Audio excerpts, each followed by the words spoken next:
We're now going to look at the graphs of these quadratic functions and put some applications on them, or in other words, some word problems.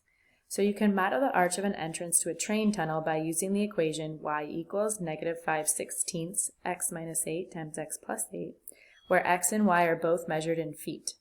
The x-axis represents the ground. Find the width of the entrance at ground level. So we are looking for this distance here, that pink distance right there. So what we learned yesterday is that we can find these 2 points, these zeros, these x-intercepts, or these solutions, by setting the equation equal to 0. So if I set this equation equal to 0, that was step 1. Step 2 is to factor it, and guess what? This is already factored for us. So if I set each factor to 0, well, that doesn't make any sense because there's no variable in there. And if I set x minus 8 equal to 0 and I add the 8 over, I know that one of these 2 points is 8, which it has to be this one because this one's positive. And if I set this one equal to 0, I get -8. Since we're looking for that distance from here to here, we're looking at the distance from -8 to 8. So that distance from -8 to 8 is +16, and it's feet because it says it's measured in feet.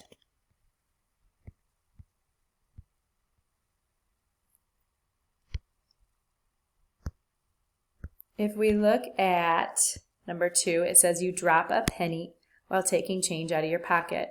The function y equals 49 minus 9t squared represents the height, y in feet, of the penny t seconds after it falls from your pocket.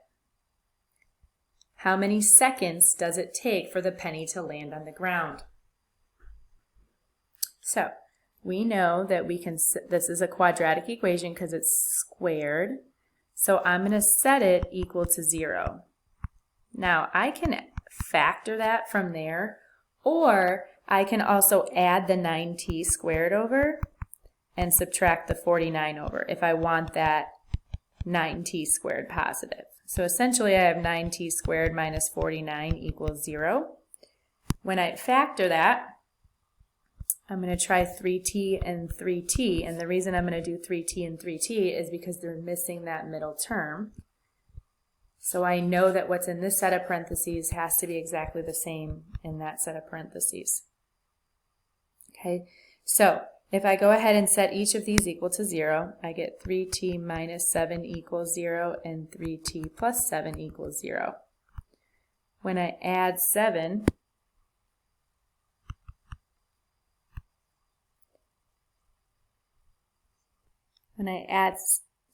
to the other side, we get 3t equal to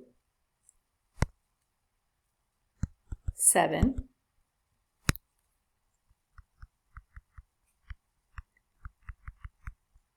And then I need to divide by 3.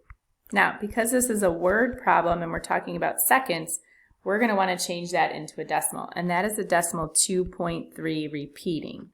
Okay? Now, we don't ever want to do that unless we're trying to give an answer that is about seconds where we can round. If I subtract this 7, I get 3t equals -7, and t equals -7/3, which would represent -2.3 repeating. Now, that means that there's technically a 0 here, and there's technically a 0 here. Okay?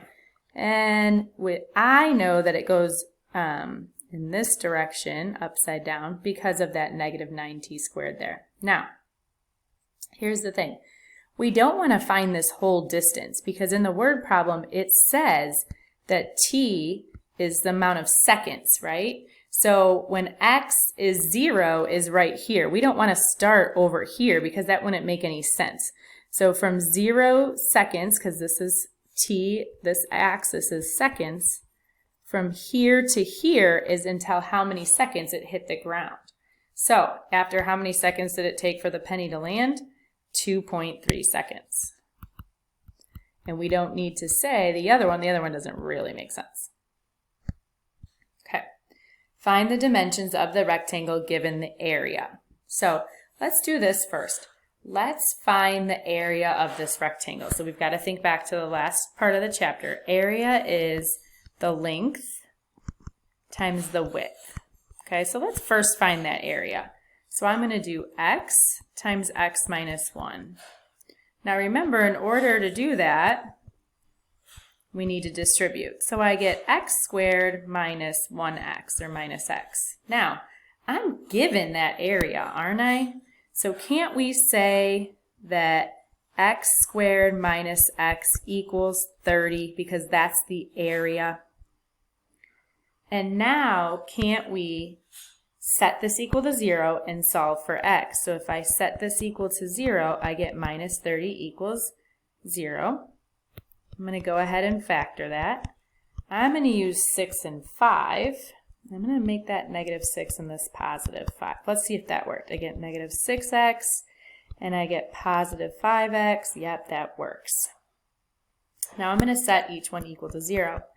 When I set x minus 6 equal to 0, I get 6. And when I set x plus 5 equal to 0, I get negative 5.